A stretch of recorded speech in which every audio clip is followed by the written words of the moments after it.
NFC North. All right, and then Kmart, let's talk about a quarterback we haven't seen in the NFL yet. If I said Shedeur Sanders is going to be the best rookie quarterback in this class, do you believe it or not?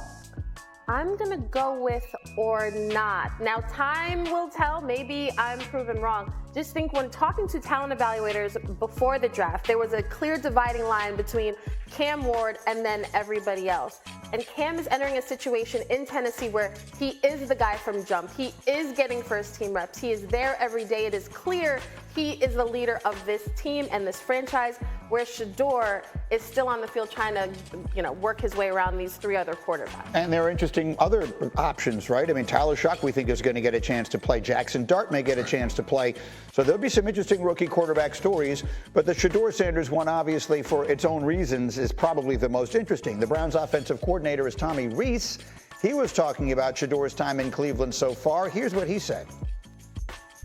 Yeah, he's worked his tail off. He's really putting a lot of work, as all those guys are. But you could tell on the mental side of the game and learning the system and calling it and having that rhythm to it.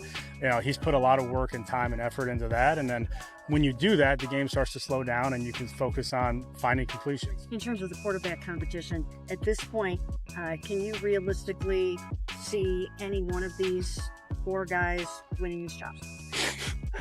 Yeah, you can see them all winning the job.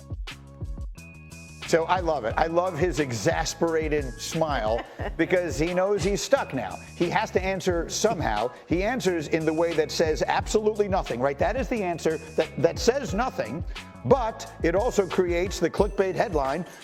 Offensive coordinator says Shedeur Sanders has a chance to start. I mean, that's just sort of the reality of the world that we live in. It says nothing, but it says everything, though, about their situation. Because all four guys, back when I was there in rookie minicamp, I was told the same thing. There are strengths in each of them that they like. The problem is with four quarterbacks, there's only so many reps to go around. So when you were telling reporters that you're very high on Dylan Gabriel and Shedeur and Joe Flacco, we know who he is, and Kenny Pickett looks good in practice, how is Kevin Stefanski, how does he envision dividing those reps so that both rookie quarterbacks, Dylan Gabriel and Shedeur Sanders, get enough reps on the field to actually compete well? Obviously, a lot of mental reps, and Stefanski has said what they do behind closed doors also is weighed into this too. I find it interesting, Nick, but I put them into two buckets. There are four guys that are in the same quarterback room, but Joe Flacco is in one bucket all by himself. We know what he is. He is the reliable option. He's a Super Bowl winning quarterback. He's had a terrific career. You sort of know what you're getting. The other three, I'll say, are unfinished products. I mean, Kenny Pickett was a first-round pick once upon a time. I'm sure in his mind, he's not sort of destined just to be a journeyman now. He wants a real shot at this thing. And then you've got the two rookies. So how does this thing get sorted out, Neek? Yeah, I think that Joe Flacco is going to be a bridge quarterback. Whether it's a bridge to one of these guys or a bridge to another quarterback next year is the question that remains to be answered. I think one of the hard things about projecting Shedeur is this age of quarterbacks. We have all these superheroes, frankly. The best quarterbacks in the league are incredible physically at something. And Shedeur is more of a throwback quarterback in that it's going to be about precision and accuracy and decision making. And it's hard to imagine a quarterback like that dominating. I know that it can be done, like we see Joe Burrow do it, and much of the history of the NFL has been those type of quarterbacks. But the modern NFL feels like all teams are looking for one of those guys who breaks defenses just because they're so physically talented, which Cam Ward falls in that category. And obviously, we can say the names that we always say in Josh Allen and Lamar Jackson. So I think that's kind of holding up the projection for Shedeur Sanders. But ultimately, a lot of quarterback decisions are made off of potential. And one of these guys has to show that they have the potential to be one of those difference makers. That was sort of the thing, is a very high floor, but maybe not as high a ceiling as some of the other guys may have. Harry, how do you see it playing out? I think Joe Flacco, he's going to start the year off, and I agree with Nick. I think at some point it's going to be Shedeur Sanders. Listen, Joe Flacco got drafted with me in 2008. We were at the Combine together, y'all. So I don't think he's going to play the entire season for the Cleveland Browns. Now, what you don't want to do if you're the Cleveland Browns as an organization is have a quarterback like Shedeur Sanders go out there and ball out in practice and preseason and do everything necessary from his standpoint to where he should be playing. And if you're Cleveland, you don't play him, because now you're going to have division in your locker room. play the best player, and for a player like Shedeur Sanders, control what you can control. That's why it's so important to have a strong father figure in his life like he does have, and a guy that played the game at a high level and also is a coach at Colorado, is that you control what you can control, and then you live with the rest. Keep in mind their schedule. They have a week 9 bye. It is a daunting first half for them. So I can understand if Joe Flacco, send out Flacco, and at some point you see one of these rookie guys, I would think it would be Shedeur, but I wouldn't put either Dylan Gabriel or Shedeur against that. I want a vet who's seen it all, and then you give these kids some time to just get active. What did Joe Flacco do to you? You send him out there. Well, he's played in Cleveland before. Poor Joe Flacco. He's as old as Harry, and you're sending him out there against these guys.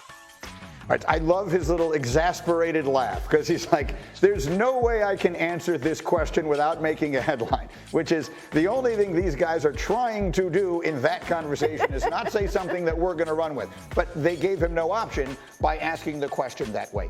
At the end of the day, again, you were there. It remains my belief. I made a prediction right after the draft.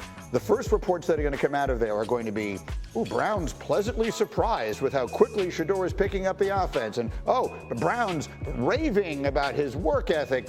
All the good stuff is going to start coming out of there because he is a 5th-round pick in name only. Yes. Tell me what you're seeing and hearing coming out of Cleveland. Well, what Tommy Rees said is exactly what I heard when I was there for rookie minicamp, which is in the building, they see any 4 of these guys as potential starters. The real question, though, for me, is Kevin Stefanski has said, I have a plan.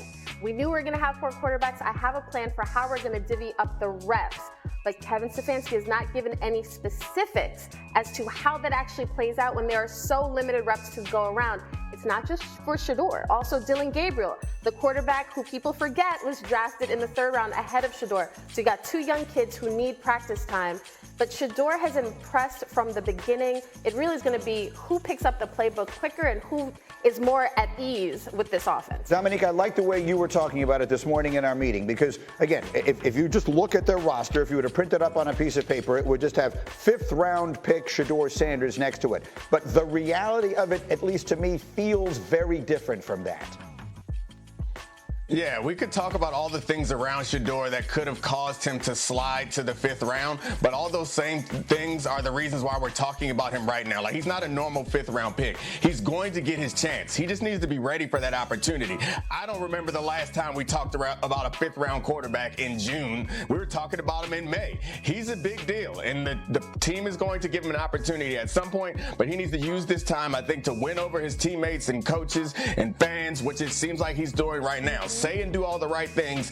Be ready for your opportunity because it's not going to be a long one. He still is a 5th-round pick in compensation. So if it doesn't look great early, I think they will move on from him. But let's not be silly and think that he's not going to get a chance to start at some point this season.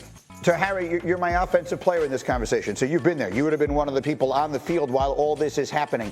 Tell us how any of these let's put Flacco in a different category. Everyone knows who and what he is. He's an extraordinarily accomplished person. They don't need to find out what Joe Flacco is. The truth is Kenny Pickett is a completely unfinished product, or at least that would be hopeful. And then you got the 2 rookies.